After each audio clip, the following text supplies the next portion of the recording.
Ladies and gentlemen, ಈ Davanagere famous ಆಗೋದೇನಕ್ಕಪ್ಪ? ಬೆಣ್ಣೆ ದೋಸೆ. ಈ ದಾವಣಗೆರೆ ದಕ್ಷಿಣದಲ್ಲಿ ಎಲೆಕ್ಷನ್ ಬಂದಮೇಲೆ ಬೆಣ್ಣೆ ದೋಸೆಗಿಂತ ಬಿಸಿ ಬಿಸಿಯಾಗಿ ಚರ್ಚೆ ಆಗ್ತಿರೋದು ಯಾವುದು ಅಂದರೆ ದಾವಣಗೆರೆ ಎಲೆಕ್ಷನ್, ಅದರಲ್ಲೂ ಮುಸ್ಲಿಂ ಅಭ್ಯರ್ಥಿ ಬೇಕು ಅನ್ನುವಂಥ ಚರ್ಚೆ. 80,000 ಇದ್ದೀವಿ ನಾವು ಮತದಾರರು, ನಮಗೆ ಕೊಡಿ ಅನ್ನುವಂಥದ್ದು ಅವ್ರ ಹಕ್ಕೊತ್ತಾಯ.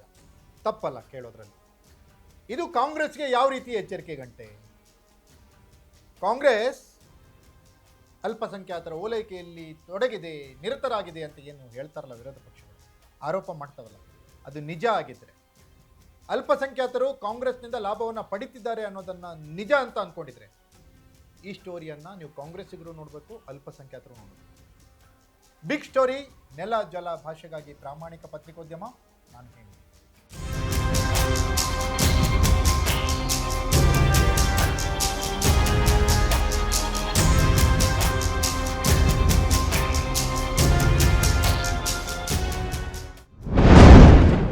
ಎಸ್ ವೀಕ್ಷಕರೇ, ಈ ಹೆಂಗಾಗ್ಬಿಡ್ತಿದೆ ಅಂದರೆ ರಾಜಕಾರಣ, ಧರ್ಮದ ನಡುವಿನ ರಾಜಕಾರಣ. ಅಭಿವೃದ್ಧಿ ಯೋಜನೆಗಳು ಬೇಕಾಗಿಲ್ಲ, ಅಭಿವೃದ್ಧಿ ಚರ್ಚೆನೇ ಆಗಲ್ಲ ರಾಜಕಾರಣ.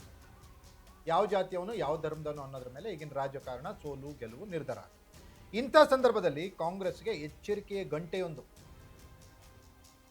ಬರ ಸಿಡಿಲ್ನಂತೆ ಬಡಿತಾ ಇದೆ. ಎಚ್ಚೆತ್ಕೊಳ್ಳಿಲ್ಲ ಅಂದರೆ ಕಾಂಗ್ರೆಸ್ ಸರ್ವನಾಶ ಆಗ್ಬಿಡುತ್ತೆ. ಏನಪ್ಪ ಕಾರಣ? ಅಲ್ಪಸಂಖ್ಯಾತರು, ಮುಸ್ಲಿಂ ವೋಟ್ ಬ್ಯಾಂಕ್, ಮುಸ್ಲಿಂ ಪರವಾಗಿ ಅವರ ರಾಜಕಾರಣ ಇರುತ್ತೆ ಕಾಂಗ್ರೆಸ್ನವ್ರದ್ದು. ಮುಸ್ಲಿಮರು ಕೂಡ ಕಾಂಗ್ರೆಸ್ನ ಕೈ ಹಿಡಿತಾರೆ ಅನ್ನೋಂಥ ಮಾತುಗಳು. ಕೆಲವೊಂದು ಚುನಾವಣೆಗಳಲ್ಲಿ ಅವು ಸುಳ್ಳಾಗಿದ್ದಾವೆ. ದೆಹಲಿ ಚುನಾವಣೆಯಲ್ಲಿ, ಬಿಹಾರ್ ಚುನಾವಣೆಯಲ್ಲಿ ಅವು ಸುಳ್ಳಾಗಿದ್ದಾವೆ. ಮುಸ್ಲಿಮ್ರು ಯಾರು ಇವರಿಗೆ ನಿರೀಕ್ಷಿಸಿದಷ್ಟು ಕೈ ಹಿಡಿದಿಲ್ಲ. ಆದರೆ ಕರ್ನಾಟಕದ ರಾಜಕಾರಣ ಅಂತ ನೋಡೋದು, ಮುಸ್ಲಿಮ್ಸ್ ಕಾಂಗ್ರೆಸ್ ಪರವಾಗಿದ್ದಾರೆ, ಅದರಲ್ಲೂ ಸಿದ್ದರಾಮಯ್ಯನವ್ರ ಪರವಾಗಿದ್ದಾರೆ. ಅದಕ್ಕೆ ಎರಡು ಮಾತೇ ಇಲ್ಲ. ಎಲ್ಲ ಸಮಾಜದ ವತಿಯಿಂದ ನಿಮ್ಗೊಂದು ಮಾತು ಹೇಳ್ತೀನಿ. ನಾನು ಅಲ್ಪಸಂಖ್ಯಾತರು ಜಾಸ್ತಿ ಇದ್ದಾರೆ ಅಂತ ನಿಮ್ಮಲ್ಲಿ ನಾನು ಟಿಕೆಟ್ ಕೇಳ್ತಾ ಇದ್ದೀನಿ.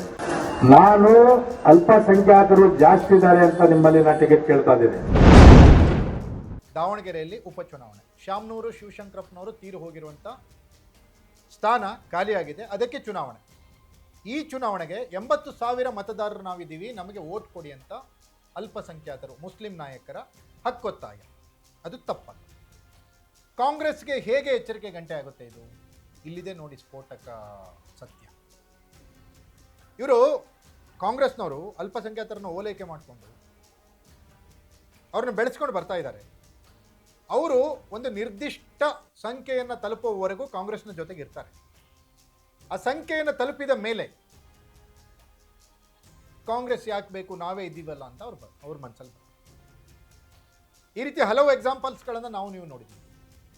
ಬೆಂಗಳೂರಿನಲ್ಲಿ, ಶಿವಾಜಿನಗರದಲ್ಲಿ ಏನಾಗ್ತಾ ಇದೆ, ಬೇರೆ ಬೇರೆ ವಿಚಾರಗಳಲ್ಲಿ ಏನಾಗ್ತಾ ಇದೆ, ಅದು ನೋಡಿದಾಗ ಅಲ್ಪಸಂಖ್ಯಾತರು ಒಂದು ಹಂತಕ್ಕೆ ಬರುವವರೆಗೂ ಕಾಂಗ್ರೆಸ್ನ ಬೆಂಬಲಿಸ್ತಾರೆ, ಕಾಂಗ್ರೆಸ್ ಹೇಳ್ದಂಗೆ ಕೇಳ್ತಾರೆ. ಅವರ ಸಂಖ್ಯೆ ಹೆಚ್ಚಾಯಿತು ಅಂದರೆ ನಮಗೆ ಟಿಕೆಟ್ ಕೊಡಿ ಅಂತ ನಿಲ್ತಾರೆ. ಕೊಟ್ಟಿಲ್ಲ ಅಂದರೆ ಇಂಡಿಪೆಂಡೆಂಟ್ ಆಗ್ತಾರೆ. ಇಂಡಿಪೆಂಡೆಂಟ್ ಆದರೆ ತೊಂದರೆ ಆಗೋದು ಯಾರಿಗೆ? ಕಾಂಗ್ರೆಸ್ ಕ್ಯಾಂಡಿಡೇಟ್ಗೆ.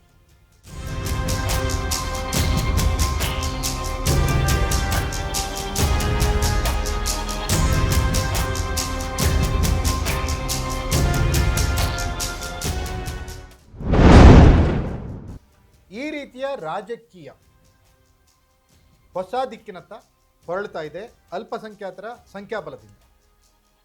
ಕಾಂಗ್ರೆಸ್ ಇದನ್ನ ಯಾವ ರೀತಿ ಪರಿಗಣಿಸುತ್ತೆ? ದಾವಣಗೆರೆಯಲ್ಲಿ ಅಲ್ಪಸಂಖ್ಯಾತರಿಗೆ ಟಿಕೆಟ್ ಕೊಡಬೇಕು, ಕೊಡಬಾರ್ದು ಅಂತ ಅಲ್ಲ, ಅದರಲ್ಲಿ ತಪ್ಪಲ್ಲ. ಇದು ದಾವಣಗೆರೆ ಕ್ಷೇತ್ರದ ವ್ಯಾಪ್ತಿಯಲ್ಲಿ ಮಾತ್ರ ಈ ವರದಿ ಅಲ್ಲ. ಓವರಾಲ್ ಆಗಿ ನೋಡಬೇಕು ಅಂದರೆ ಅಲ್ಪಸಂಖ್ಯಾತರನ್ನ ಬೆಳೆಸ್ತಾ ಇರುವಂಥ ಕಾಂಗ್ರೆಸ್, ಅಲ್ಪಸಂಖ್ಯಾತರಿಂದಲೇ ಸೋಲುಂಟಾಗುವ ಸಮಯ ಬರಬಹುದಾ? ಕಾದು ನೋಡಬೇಕಿದೆ. ಇದಾಗಿತ್ತು ಬಿಗ್ ಸ್ಟೋರಿ. ನೆಲ ಜಲ ಭಾಷೆಗಾಗಿ ನೋಡ್ತಾ ಇರಿ ಫೋಕಸ್.